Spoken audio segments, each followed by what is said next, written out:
നമസ്കാരം. ഏവർക്കും മലയാളം ക്ലാസ്സിലേക്ക് ഹൃദ്യമായ സ്വാഗതം. Doctor MV. വിഷ്ണു നമ്പൂതിരി എഴുതിയ വ്യക്തിനാമ പഠനം എന്ന പാഠഭാഗത്തെക്കുറിച്ചാണ് നാം ഇന്ന് ക്ലാസ്സിൽ ചർച്ച ചെയ്യുവാൻ പോകുന്നത്.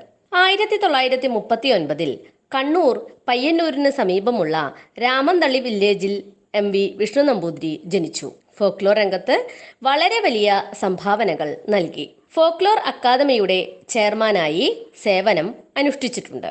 വ്യക്തിനാമ പഠനം ഗൗരവമേറിയ ഒരു വിഷയമാണോ എന്ന് പലരും ചിന്തിക്കാറുണ്ടെന്ന് എം.വി. വിഷ്ണു നമ്പൂതിരി പറയുന്നു. വിഷ്ണു നമ്പൂതിരി പറയുന്നത് ഒരാളുടെ ഭാവിയും ഭാഗ്യവും ആശ്രയിച്ചുള്ളതാണെന്നും അത് നാടൻ സംസ്കാരത്തിന്റെ സൂക്ഷിപ്പു സ്ഥലമാണെന്നും ആണ്.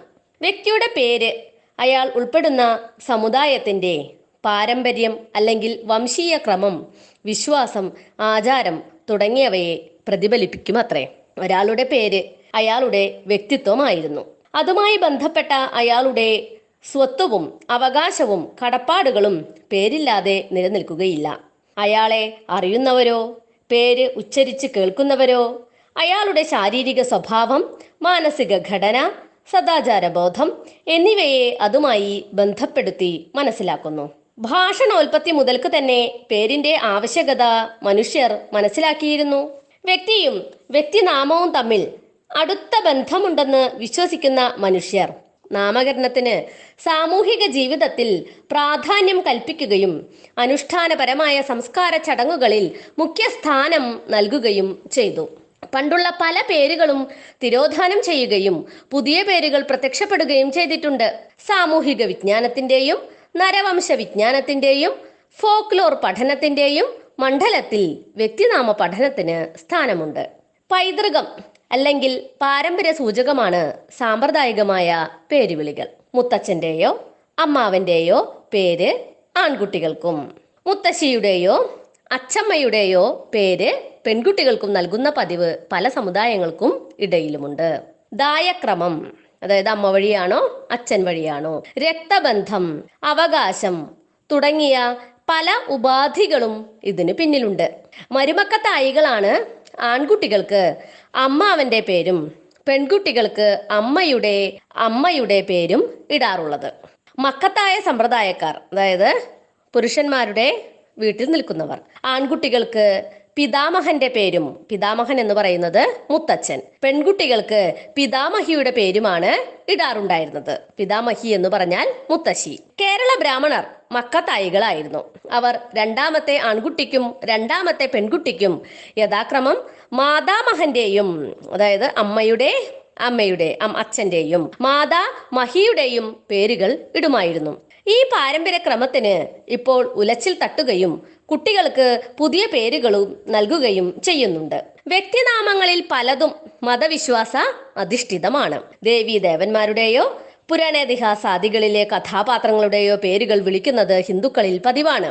സുബ്രഹ്മണ്യൻ, ഗണപതി, പാർവതി, പരമേശ്വരി തുടങ്ങിയവയെല്ലാം ദേവീദേവന്മാരുടെ പേരുകൾക്ക് ഉദാഹരണമാണ്. രാമനും ലക്ഷ്മണനും സീതയുമെല്ലാം പുരാണ കഥാപാത്രങ്ങളുടെ പേരുകളിൽ പെടുന്നവയാണ്.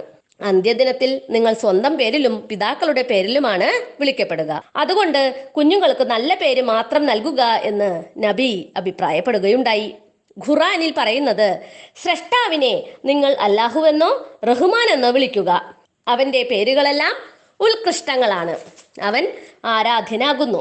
അവനൊഴികെ മറ്റൊരു ആരാധ്യനും ഇല്ല എന്നാണ്. ആദ്യകാലങ്ങളിൽ മുസ്ലിങ്ങൾ മുൻകാലങ്ങളിലെ മഹാന്മാരുടെയോ അമ്പിയാക്കളുടെയോ സഹാബത്തിന്റെയോ പേരിടുകയായിരുന്നു പതിവ്. അല്ലാഹുവിന്റെ ദാസൻ അല്ലെങ്കിൽ അടിമ എന്ന അർത്ഥത്തിൽ ഇസ്ലാമികൾ പേര് വിളിക്കാറുണ്ട്. അല്ലാഹുവിന്റെ മഹത്തായ നാമങ്ങൾ നൽകുമ്പോൾ അവയ്ക്ക് മുമ്പ് അബ്ദു എന്ന പദമാണ്, അതായത് അടിമ അല്ലെങ്കിൽ ദാസൻ എന്ന അർത്ഥത്തിൽ ചേർക്കുന്നു. അബ്ദു പ്ലസ് അള്ളാവ്, അല്ലാഹുവിന്റെ ദാസൻ അബ്ദുള്ള. അബ്ദു പ്ലസ് റഹ്മാൻ, പരമകാരുണികന്റെ അടിമ അബ്ദുറഹിമാൻ. മുഹമ്മദ്, അഹമ്മദ് തുടങ്ങിയ പേരുകളുടെ അർത്ഥം സ്തുതിക്കപ്പെട്ടവൻ എന്നാണ്. മുഹമ്മദ്, അഹമ്മദ് എന്നീ പേരുകൾ പൂർവപദമായും ഉത്തരപദമായും പേരിനോട് ചേർക്കാറുണ്ട്. മുഹമ്മദ് ഹബീബ്, കമാൽ മുഹമ്മദ്, അഹമ്മദ് അൻവർ, നാസിർ അഹമ്മദ്. അല്ലാഹു എന്ന പദം ഒടുവിൽ ചേർന്നു വരുന്ന പദവും മുസ്ലിങ്ങൾക്കിടയിലുണ്ട്. അതുപോലെ പെൺകുട്ടികളുടെ പേരുകൾ നബിയുടെ ബന്ധുക്കളുടെ പേരുകളിൽ പെടുന്നവ സാർവത്രികമായി സ്വീകരിക്കാറുണ്ട്. ആമിന നബിയുടെ മാതാവ്, ആയിഷ നബിയുടെ ഭാര്യ, ഫാത്തിമ നബിയുടെ മകൾ. ചില പേരുകളിൽ ബീഗം എന്ന് ചേർക്കാറുണ്ട്. ബീഗം എന്ന വാക്കിന്റെ അർത്ഥം മാന്യ എന്നാണ്. അതുപോലെ കുലീന എന്നർത്ഥം വരുന്ന ഖാത്തൂർ എന്ന വാക്കും സ്ത്രീ നാമങ്ങളോട് ചേർക്കാറുണ്ട്.